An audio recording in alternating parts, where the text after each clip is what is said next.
What is up, everybody? And on today's Unbiased Hard Take, I got a good episode for y'all today, so stay tuned. We are going to talk about the NFL Pro Bowl games and what we've seen on Thursday night with the skills competitions. We're going to talk about NBA All-Stars.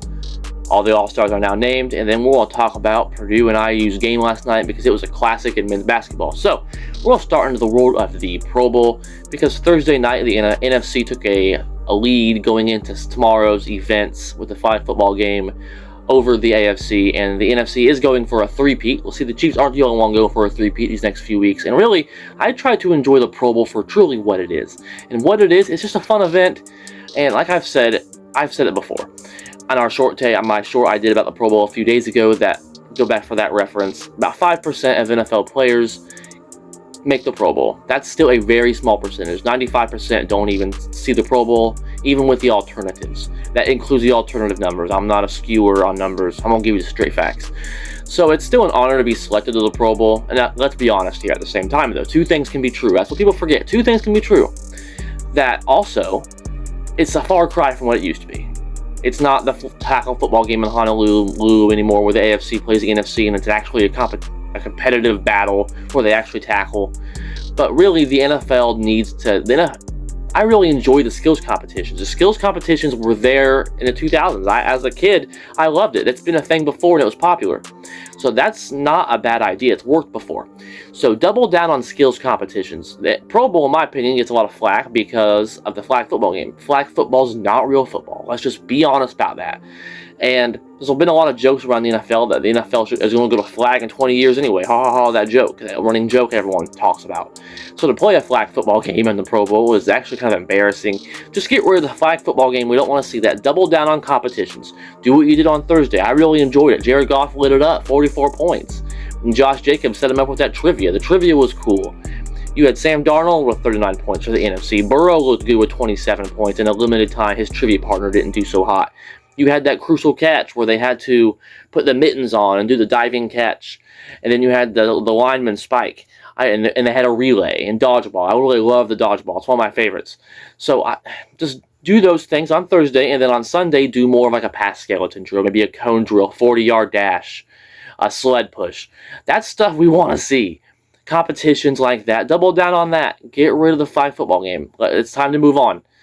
The Pro Bowl needs to evolve because it's a far cry from what it used to be, but I do enjoy it for what it is because here in a few weeks football's going to be gone, and I'm just trying to enjoy it for what it is, and hopefully they can entertain us. That's what it's really all about. So that's my solution on the Pro Bowl. Then moving on to the world of the NBA All-Stars, because that was announced. I didn't do a video on just the starters. I like to wait until the whole lineup comes out because you don't get... Who cares if you're a starter or a reserve? It doesn't go down on your legacy as if you made starter or reserve. It just says All-Star. So starting out in the Western Conference, you have Steph Curry, Shai Gilgeous-Alexander, LeBron James, Kevin Durant, Nikola Jokic. Those are your starters out west. And then on the reserve, you had Anthony Edwards, James Harden, Anthony Davis, Jaren Jackson Jr., Wemby, Alperen Sengun from the Rockets, and then Jalen Williams from the Thunder. And then out east, in the Eastern Conference, we had Jalen Brunson, Donovan Mitchell, Jason Tatum, Karl Anthony Towns, Giannis, Darius Garland, Cade Cunningham, Jaylen Brown, Pascal Siakam, Evan Mobley, Dame Lillard, and Tyler Herro. So Tyler Herro, we put on our Facebook page. Again, link to that in the description down below. You can also go see JB's take on the Pro Bowl. We have far different takes on that, so I won't spoil it for you.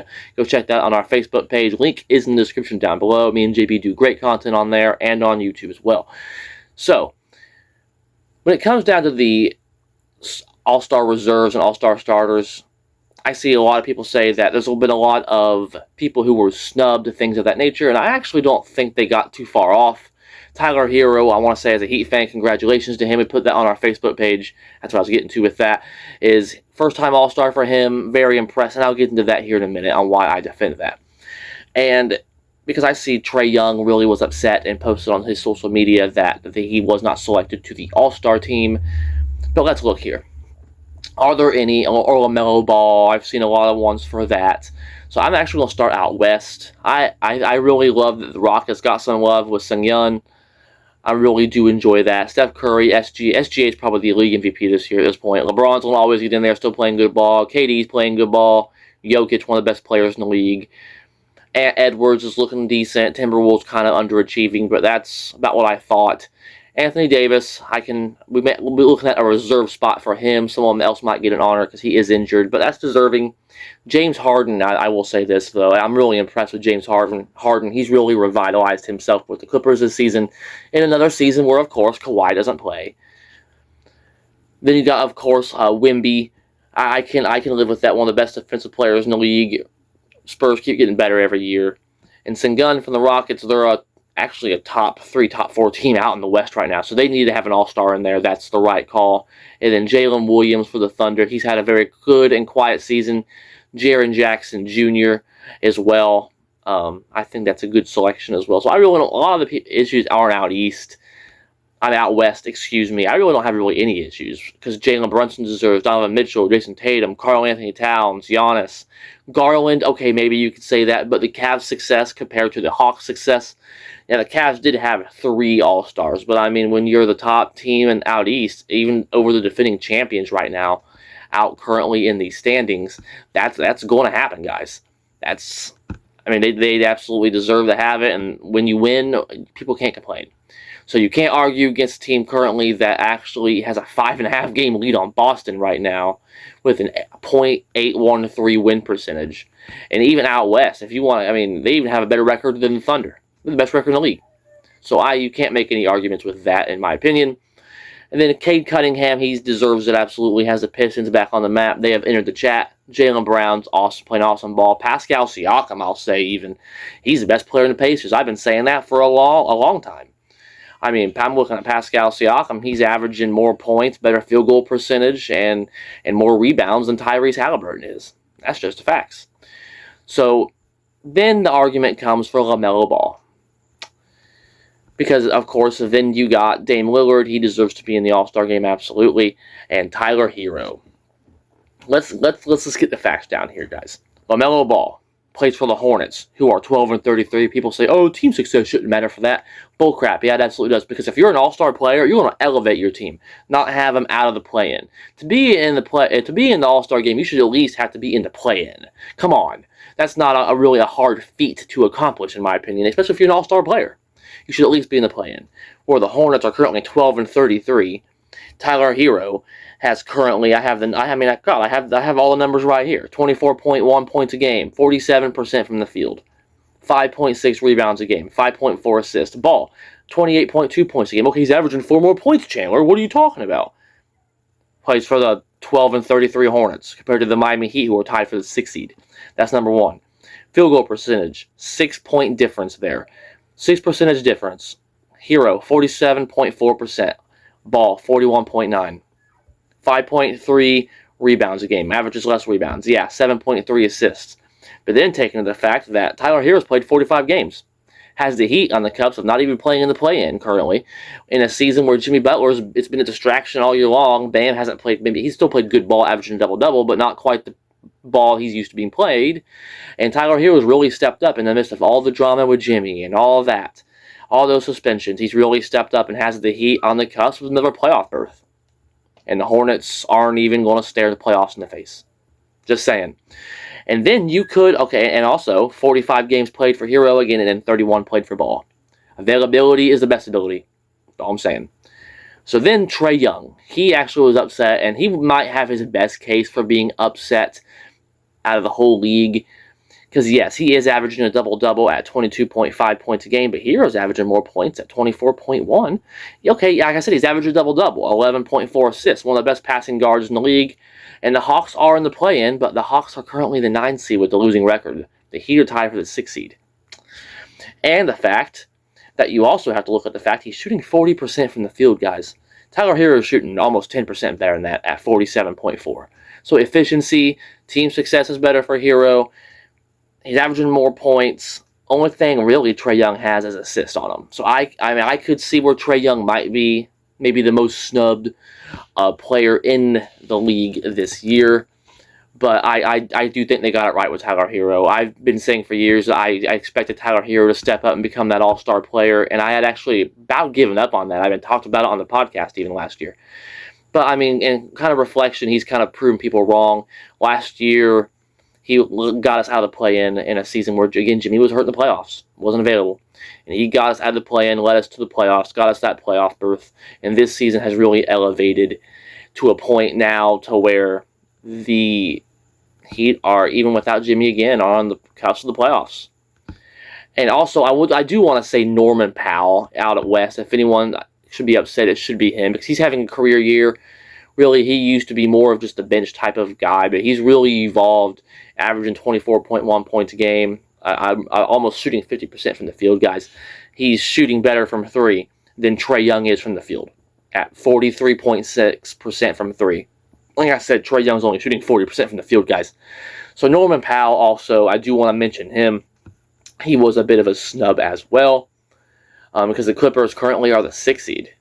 And that's impressive, guys, for the Clippers. And like I said, because Kawhi Leonard, they lost a lot of firepower. And Kawhi Leonard is the king of resting and injuries. So that's my thoughts on the All-Star selections. I think it's overall a good list. They got it right, leaving out LaMelo Ball and Trae Young and putting in Tyler Herro. I gave the numbers here to prove it. So then we're going to move on to the world of college basketball, because as football season wraps up, basketball season is ramping up, because Purdue last night getting the slight win over IU. That was a very good game, and the state of Indiana can be painted black and gold, baby, because Purdue getting that 81-76 win over IU. Purdue moving to 17-5 on the season, currently ranked 10th in the nation. IU at 14-8, and that game was at Purdue at Mackey. And going into halftime, IU was winning by 4. Purdue had a good second half. It was a close game to the end, good rivalry game, and actually in this game, I put on our Facebook page, you can go see it for yourselves, that Sports Fact today, that Purdue now moved into top 10, eliminating Indiana out of the top 10 of wins all time for a college program. That's great history, and of course, Purdue did it, moved Indiana out of the top 10 while moving themselves into the top 10 against IU. So thank you, basketball gods, for that. That was an awesome thing to witness, and it was a really close, good game to the end, because IU had players going off that normally don't go off. But ultimately, that Braden Smith, Kaufman, and Lawyer combination was a bit too much. A lot of people thought maybe Purdue would take a step back this season, and they have not done so at all, because people thought Zach Edey, leaving one of the best college players of all time, moving on to the Grizzlies, and he's having a very nice game. Well, we'll see him on All-Star Weekend in the Rising Stars Challenge. It's rookie season as well for him. And people thought Purdue would take a step back, and they haven't. They're going to be fighting for that national championship this year. They were in the national championship last year, brought all sorts of trophies home last year, and we're looking to do the same this year, maybe take it a step further and actually bring the Natty home. Because Braden Smith's grown up before our eyes. Kaufman's playing good ball. Lawyer, again, he made multiple plays as well. So Purdue playing good basketball, especially when we need them to. Here, heading into February, March is upon us here shortly. So Purdue getting them Big Ten wins, that's really what we need to do for seeding at this point. Get them Big Ten wins. It's good to get a win over the rival. Purdue owns the state of basketball. And a basketball love in the state, basketball is the most popular sport in Indiana, as people know. In a basketball-loving state, the Hoosiers will always be number 2 to Purdue. Yeah, IU got us in football. Well, this definitely got us in football this year, good God. But basketball belongs to us. Basketball belongs to Purdue. And again, that's all I got. Again, go check out all our shorts and like us on Facebook, subscribe on YouTube, follow on Spotify, do all that good stuff. We put out content daily, all over the place. Again, that's all I got. Purdue getting that big win. Pro Bowl's coming. We Super Bowl's next week. So check out more content from me and JB on our predictions on that. Again, that's all I got. Until next week. Go, Pat, go. Let's go Heat, and boiler up, baby. Basketball season's here. Football's wrapping up.